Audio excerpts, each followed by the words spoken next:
Assalamu alaikum students. This is Ms. Shahnira Kawar, your English teacher. I'm here again with my third lecture of English language for class 8.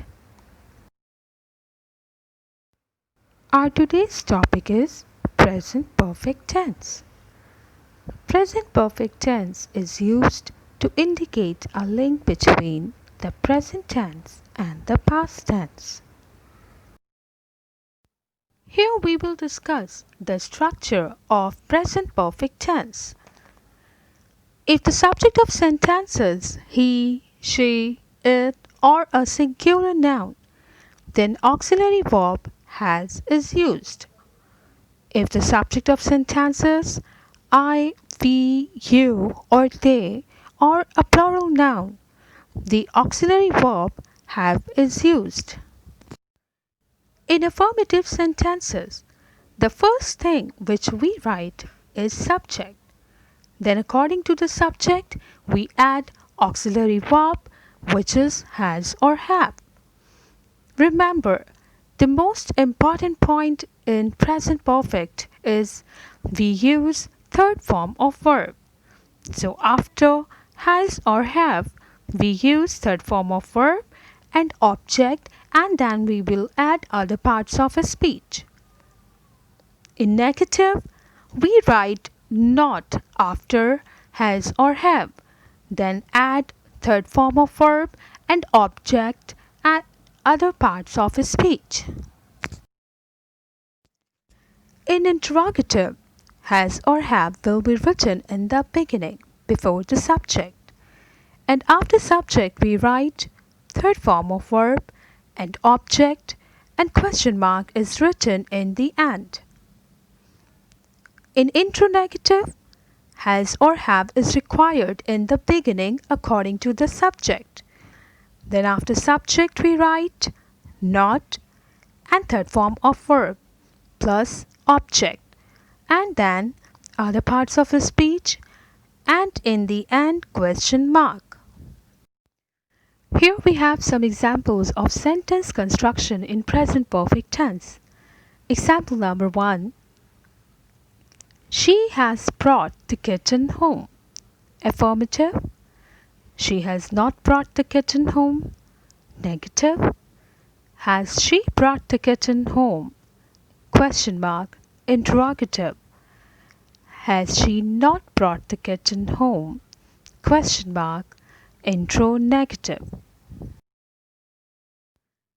In example number 2, our subject is plural, so we will use have here. The guests have arrived. Affirmative. The guests have not arrived. Negative. Have the guests arrived? Question mark. Interrogative. Have the guests not arrived? Question mark. Interrogative. Foreign tenses are used with the present perfect tense to indicate time. We use for to talk about a period of time, and we use since to talk about a specific point in time or a time when action is started. There are many different situations where the present perfect can be used. So, the first situation is finished actions. This tense is used to talk about actions or events that happened sometimes during a person's life in the past. For example, he has done the laundry. We have just eaten lunch. Just is used here to express a very recent action. We use present perfect tense when we want to talk about unfinished actions, state, or habits that started in the past and they are not finished. For example, I have worked here for 5 years. It means I started to work here 5 years ago and I still work here. The action is still continue. And the next use is past repetitive. This tense is used to describe an action that is being repeated between the past and present. For example, we have gone to the beach many times. They have shopped here for many years. It means at different times over the year they have shopped in that particular mall or store, or in the past we have gone to the beach many times. Present perfect is also used to give news or to talk about recent events. For example, the price of petrol has risen in recent weeks. There has been a big fire at the factory.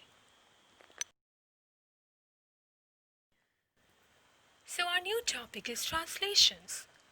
Here in present perfect tense, the Urdu identifications are चुका है, चुकी है, चुके हैं, या है, ये है. So let's take our first sentence. क्या तुम वो मकान किराए पर दे चुके हो? This is interrogative sentence.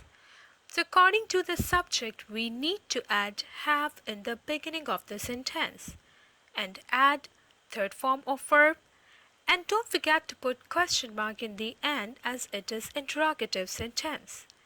So our English sentences: have you given that house on rent? Question mark. Our second sentence is affirmative. Police ने हुजूम पर काबू पा लिया. The English translation is police has controlled the crowd. Sentence number 3 is क्या उसने हमसे phone पर बात नहीं की है? This is intro-negative sentence and our subject is singular. So we will start our sentence with auxiliary verb has, and after subject we will write not and third form of verb and question mark in the end. The English translation is has he not talked to us on the phone? Question mark. The second last sentence is affirmative. मैं आज का अखबार पढ़ चुका हूँ. Again, our subject is I, so we have to use have according to the subject. Our English sentence is I have read today's newspaper. And the last one is negative. हम doctor का नाम नहीं भूल चुके हैं. The subject is plural, so we will use we for hum, and with plural subject we have to use auxiliary have here. So the English translation is we have not forgotten the doctor's name. Now it's time for home assignments. In assignment number 1, questions about yourself. Here you have to answer the questions about yourself using present perfect tense. In assignment number 2, sentences of different tenses are given here. You have to convert these sentences into present perfect tense. Example is given for your convenience. Assignment number 3 is about translations. So translate the given sentences of Urdu into English using present perfect tense.